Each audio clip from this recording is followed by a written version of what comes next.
Well, as we've told you, this is Mike Nelson's final show, and after a week of beautiful tributes, this will be the final one. So a couple weeks ago, Mike and I sat down at Studio B, that's just right next door, to talk about his remarkable career. So I've known Mike a long time, but sitting down with him in a formal interview, it really hit me. This guy's a legend. A storm can change history. And a severe thunderstorm in southern Wisconsin in 1964 certainly did. I remember when I was 6 or 7 years old, we had this big thunderstorm come through my hometown of Madison, Wisconsin. Tornado watches, warnings, flash flooding, trees down. Most people would have all freaked out.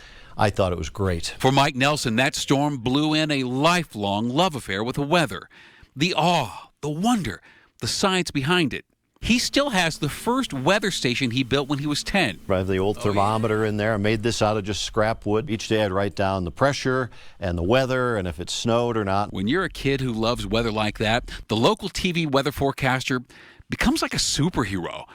And for young Mike growing up in Madison, Wisconsin, that superhero was Terry Kelly, the chief meteorologist for ABC affiliate WKOW-TV. Mike watched him every night and dreamed of forecasting the weather on TV himself one day.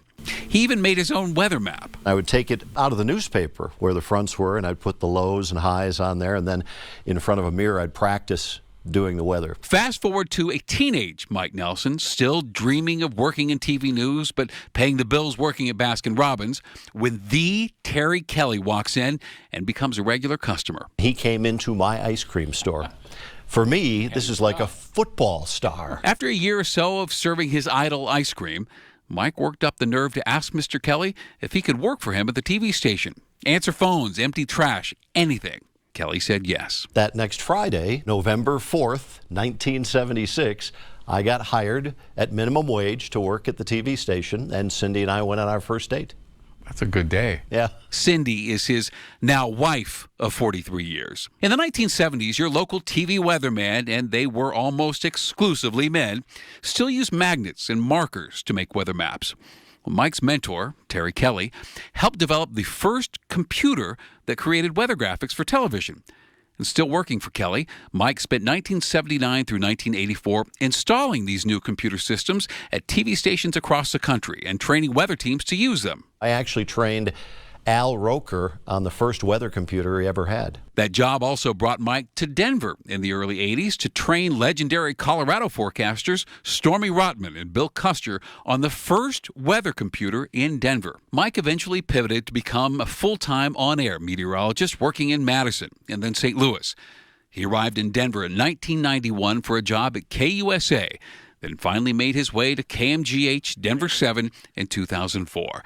And the rest, as they say, is history.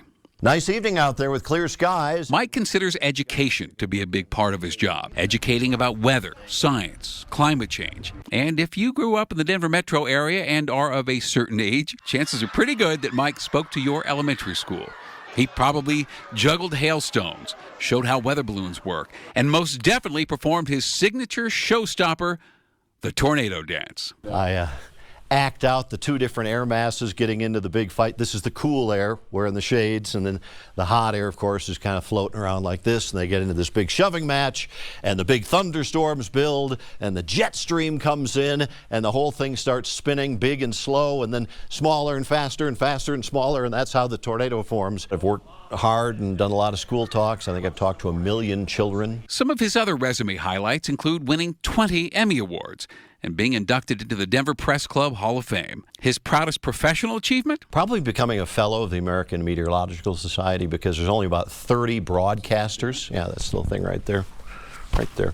There's only about 30 broadcasters that have ever been named fellow in the AMS, and it's only 1% of the society is ever elevated to fellow. That may be the award he's most proud of, but if you know Mike, you know nothing in his work life is more important than the viewers. I think the thing that I really have always been flattered about and don't take lightly is the fact that despite all the changes in this industry, and there have been a lot of them and it continues to go on, it still boils down to people watch people.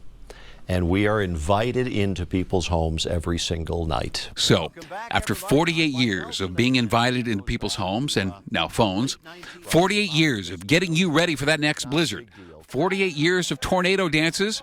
What's next? Mike says he and Cindy will stay in Denver for now, and that he will still be watching storms, only now from the comfort of his home. I will keep doing all the forecasting for myself and watching and waiting for the next round of big thunderstorms or heavy snow, because I so enjoy watching our weather. What do you think the 6-year-old Mike Nelson would have thought if he would have seen the successes you have had and where you ended up in this business? Pretty good for a freckled-faced, red-headed kid. A storm can change history. And lucky for all of us, there was a severe thunderstorm in southern Wisconsin in 1964. When you can figure out at the age of 6 what you want to be and still like doing it 60 years later, that's pretty cool. That is Thank great. you. Wow.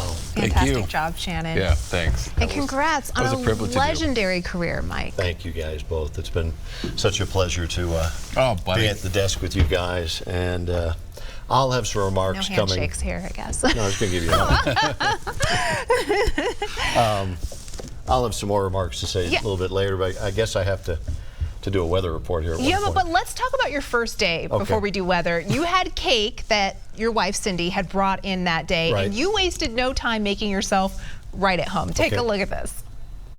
7 is lucky in Denver, and I'm just really excited to be part of the team with you and Lionel, and it's going to be a lot of fun. I know that, sweet. as with all newsrooms, we take this upstairs. Gone. I know. Right. Exactly. I'm amazed that it's lasted as long as it has. But it's really great to welcome you and your family Thank to you. our family. It's terrific Good to have you here. Nice to be We are working with you so again, Mike, excited and to have Ann. you here. I'm looking forward to it. Our pleasure. Okay. All right. Thanks. Well, it was nice to get a Bronco win last week. That was terrific, but we're just now learning how much it cost us. Yeah, still ahead tonight. Stop it. The latest on Mike Anderson's injury and the prognosis for his season. I hadn't seen that before. That's fantastic. There was one night great. that they didn't have a chair for me, and I'd come over for the 3-shot with Ann, and I just grabbed the recycling bin. I thought I could sit on that, and so I started to sit down, and the thing totally just gave out, and I went completely backwards. That would have been in all of his reel, except the cameras were on a full shot. They weren't showing me. But I'm sorry I we fell don't have backwards, that. and Ann just laughed. So.